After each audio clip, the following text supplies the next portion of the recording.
Invite the Leader of the Opposition to speak to the motion. Thank you, Speaker.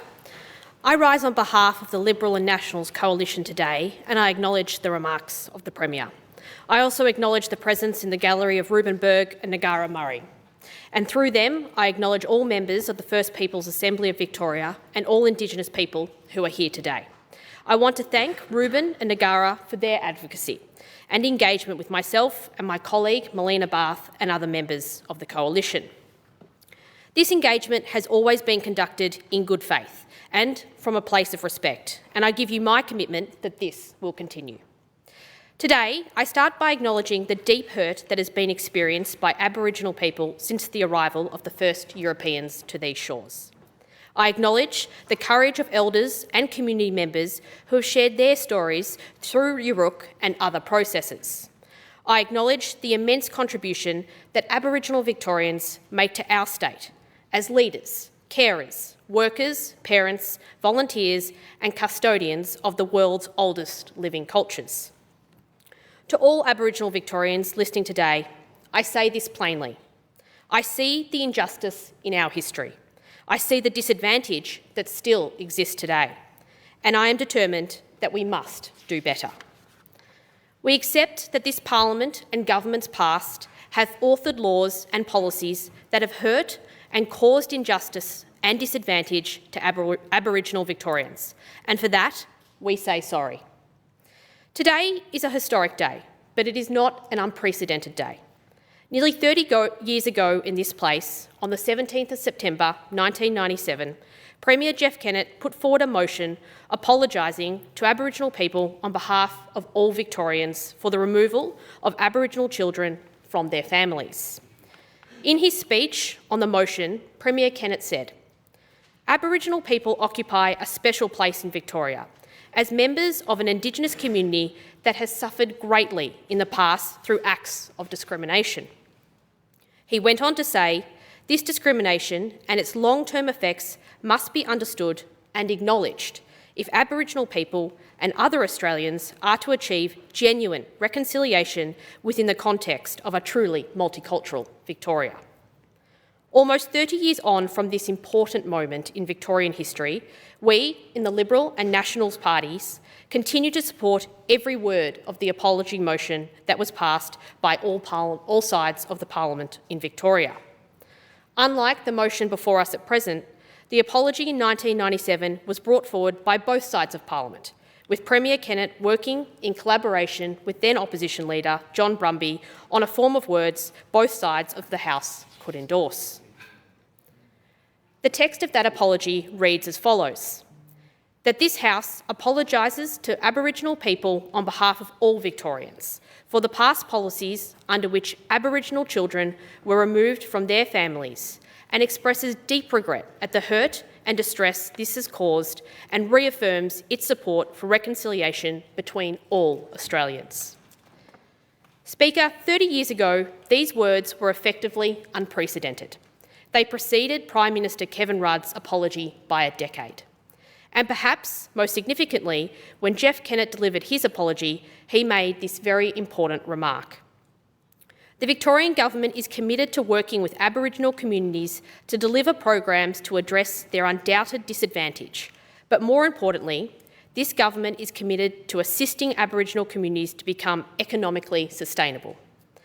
I want to bring to the Chamber's attention this remark because I believe this is where governments have failed over the decades that have followed, to make meaningful improvements in addressing the disadvantage that continues to persist in the lives of too many Aboriginal Victorians.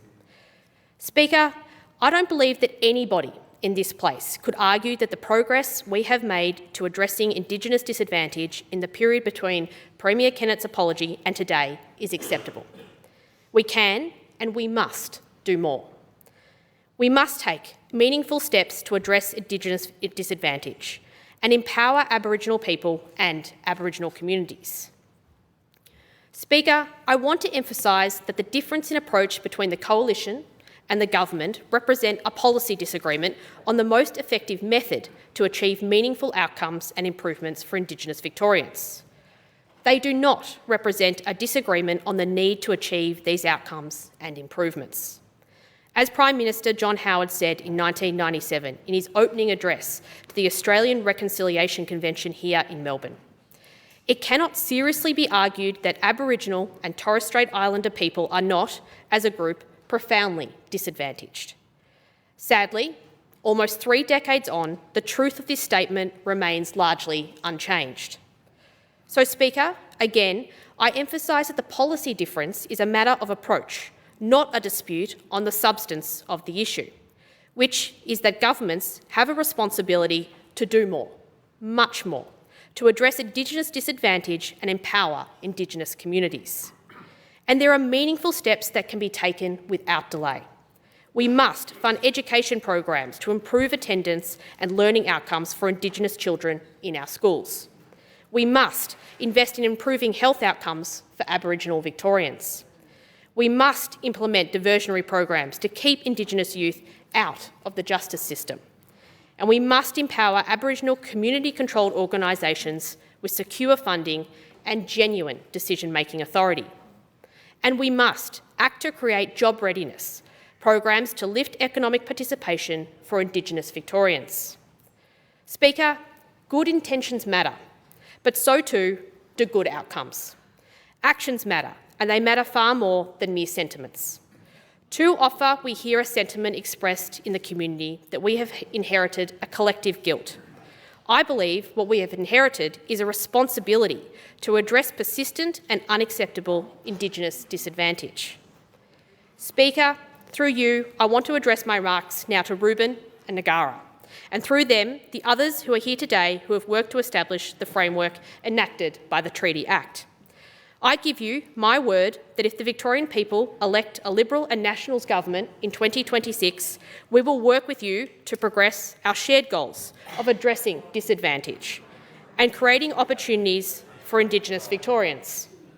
We will work with Aboriginal leaders, elders and communities, and including those who disagree strongly with us, to seek practical, measurable improvements in people's lives. Speaker, if we are going to deliver for Indigenous Victorians, we must bring all Victorians on the journey towards closing the gap. Noel Pearson speaks of the 3 great threads of our shared Australian story: our rich Indigenous heritage, our significant British inheritance, and our incredible migrant success story. All 3 strands are worthy of acknowledgement, of celebration. But in acknowledging that, we must also acknowledge the significant disadvantage still confronted by our First Peoples and commit together to addressing it. My appeal to all Victorians is simple and goes to the love of this great country and how we as a nation have always prized a fair go. The continued disadvantage of our Aboriginal people diminishes us all, and on behalf of the Liberal and the Nationals coalition, I commit to addressing it if elected in 2026. Thank you, Speaker.